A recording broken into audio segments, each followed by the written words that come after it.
Well, hello and welcome back to Stonehaven Shorts. I'm Marianne. Thanks for coming back. Hey, it has been one heck of a rainy summer that we've had, and I was so excited to plant garlic. And I understand that garlic is not a friend of overwatering or deluge of rain. Thus, I lost all my garlic. Sadness. However, I have wonderful neighbors, as I've mentioned before, and they have been able to supply me with some garlic scapes. So I thought I would do one of two things, and if I have enough to do both, then I'll do both. But what I really want to try is what my neighbor had tried. She is fermenting garlic scapes. For those of you who don't know what garlic scapes are, this is what they are. They are the top of the garlic as they grow. They get a little curly and they have a little blossom end. I don't know if you can see that. They have a little blossom end.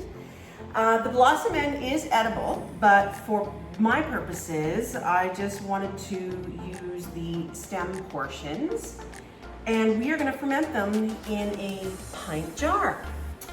So the first thing to do is to remove the blossoms. So I have quite a few blossoms here. You can actually put them, because they're round, you could actually put them in a little round jar and they might look kind of cute. What I was thinking is it might be a little hard to dig out and eat with your beer or your Caesar during cocktail hour. So I thought I'd try and make them a little straighter by cutting them. Okay, so I've already got a few in here. I'm gonna put the rest in. This is so stupid easy. I'm just like almost embarrassed to make a video about this, but I want to share. And you know, if it fails, it fails. We'll see. You can add other vegetables to it. I, for color, am going to add a little bit of peeled carrot. Make sure that your carrot is peeled when you are fermenting, if you're new to fermenting, because any peel left on will make it a little bit cloudier. You don't want that. So you want as pure of the vegetable as possible. I'm just quickly cleaning this up a little bit because I see I've missed a few spots. And just because I think we like spicier food, I have some dried chilies, peppers from last year that I'm gonna pop one in. And because we also love dill, I picked some of our fresh dill and I'm putting that in there. And then we'll see how this all tastes. Okay, quite a bit of dill, because I mean, you can't go wrong with dill. Honestly? Okay, now, to get my carrots in there to add the color, I'm gonna measure it, kind of want it like that. And I want little small spears because it's easier to grab them out of the pint jar. And that way I can get a few more in so everybody can share in the goodness. Now I'm not gonna fill this up too terribly much because with fermenting, you have to add your brine and then you have to make sure that all your vegetables or whatever you're fermenting is kept below the brine. That's very super important. So this is about as full as I'm making it. You can see there's quite a bit of space there. Now to make the brine, this is dead easy, folks. A cup of water that has no chlorine in it, so distilled water or something that's out of your water cooler if you buy them. And for every cup of water, it's a teaspoon of pickling salt. So my pickling salt is in here. I'm gonna add it to that. That will make my brine. Now, because I am my mother's daughter, she always said, don't go short on brine because it's a whole process to make it again. So I have a little more than a cup here, which means I'm gonna put just a wee bit more salt in here. Okay, and the salt, of course, doesn't have to be totally dissolved because it will dissolve in there. We are going to pour the brine in. Yeah, I'm so glad I made a little bit more than a cup. And look at, I am still short. My mother knows best. I'm gonna make some more. I'll meet you right back here. Made a bit more, cleaned up my area a little bit. Okay, let's get this close so it's covering. Now, the trick is, oh, that little chili pepper isn't under there. Let's get that smushed in there. Now, if you do not have one of these, they're called fermenting pebbles. They're fairly inexpensive. I think it was less than $20 online, and I think I got like 6 of them. This is the weight that you put on top of your vegetables. Make sure it's underneath there. Okay, I've got too much in here because I also need to put a ring on that. Okay, let me figure this out and I'll be right back.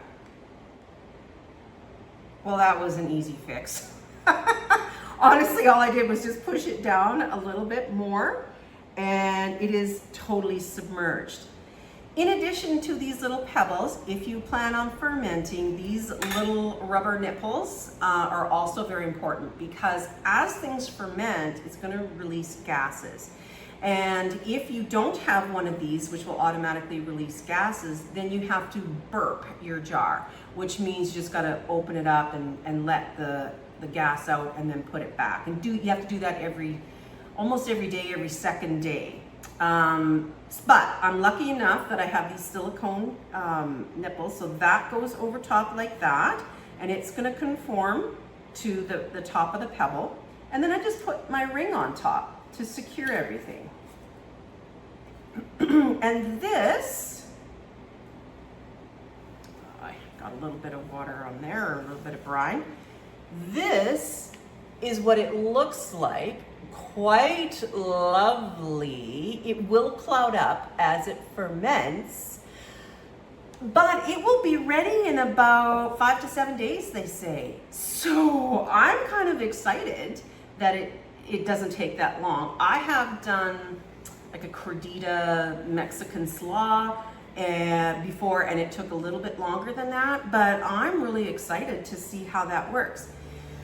I'm going to assess my rest of my garlic scapes, and if I have a decent amount, then I'm going to bring out my trusty little dehydrator.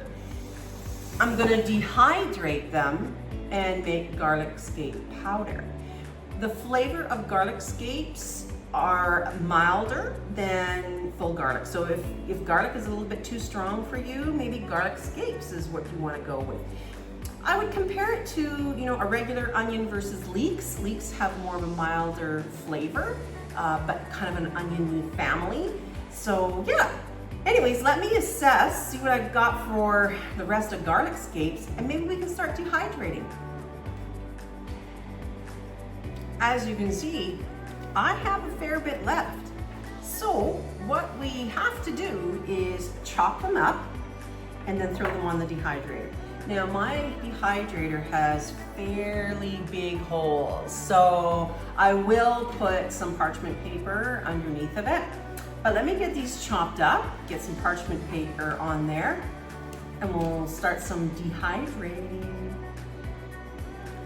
Now I'm quite certain that if there was somebody wiser than I, they would have made a much better job of this, but I tried to make a circle with some little technique I learned from, I don't know if it was Ina Gardner or Martha Stewart, fold, measure, cut.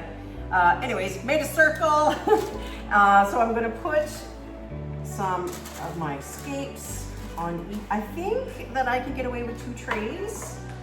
So we'll see if I can. I think I can. Boy, I tell you, we are sure gonna keep the vampires away. It's a lovely smell, but it's not overpowering. Okay, dehydrating is very important that you have lots of space, don't overcram. Sort of self-talk to myself because I have a tendency to do that. Okay, there's the first tray. Woo! It's warm in here, so if you hear fans running, that's why. Okay. Whoop. Let me drop that. I'm babysitting some grand puppies, so hopefully they're not eating garlic scapes. I'm not looking. Okay. Let's get this tray done. It totally depends on the amount of humidity that you have in your house or wherever you live as to how long it's going to take. We have very high humidity right now because we have had a lot of rains and a lot of tornado watches and warnings, lots of scary stuff going on. So, very high humidity to say the least. I'll make that, clean that up a bit. Maybe I'll take a few off of here because I got some room here. So I'm going to put this on for at least overnight, 12 hours, see where we're at. And we'll report back to you here after that and see if we have to go a little bit longer. Low and slow, of course. So, and again, everybody's dehydrator is different. I just have a cheap little thing from Cabela's I've been using for years. So let's get this on for 12 hours. Let's see how that works. Well, holy dickens, it remains hot and humid here. As such, these little babies almost took 3 days in order to dry. So I think part of it may be because I had to do the parchment paper. And since then, I've actually looked online and there are some tray liners that you can purchase that will keep, it's a smaller hole and will help. So I might look into that. I also started it on a very, very low temperature and maybe I could have cranked it up a bit. Regardless, that's how long it took. So the next step is, and I've never done this before, let's keep this in mind. I'm just gonna grab these trays and I'll move my dehydrator away. If you have a coffee grinder, it's a coffee / spice grinder, and if that's what you have, then this will work Jim Dandy. If not, honestly, I don't know what else you could use. I'm sure there's pepper mills. You could use a mortar and pestle yourself and try and grind it up. But I'm hoping that this will be the trick. So I'm just gonna take them, throw them in here. I think I can fit quite a few in before I need to start grinding. I don't have a whole lot. So let's plug it in. See where we're at. I'm gonna count to 30.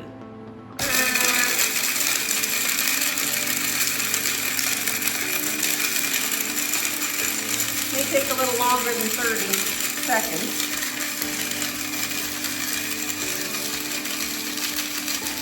Fast forward this part. Okay. Oh. So I guess it depends on how much you want it ground. Ooh. Oh, does that smell delightful? I'm gonna grind it up a little finer than that, but that's where we are at the moment. The other thing I'm going to do, because I still feel like it needs to be dried in order to store it for a length of time, after I get it ground, I think I'm going to leave it dry naturally, just on some wax paper in my pantry for a little while too. And then I'll put it in my fancy little jar, have a nice little funnel here. So there we go. So that is garlic scapes and garlic scape powder. There's a million other recipes out there, but this is where I think I would get most of my usage out of garlic scapes. Anyways, I've avoided the ordinary. It smells fantastic. I could see that on popcorn, in salads, in dips. Oh my gosh, that'd be really good in a dip, in a vegetable dip. All right, see you again next time, everybody. Thanks for popping in.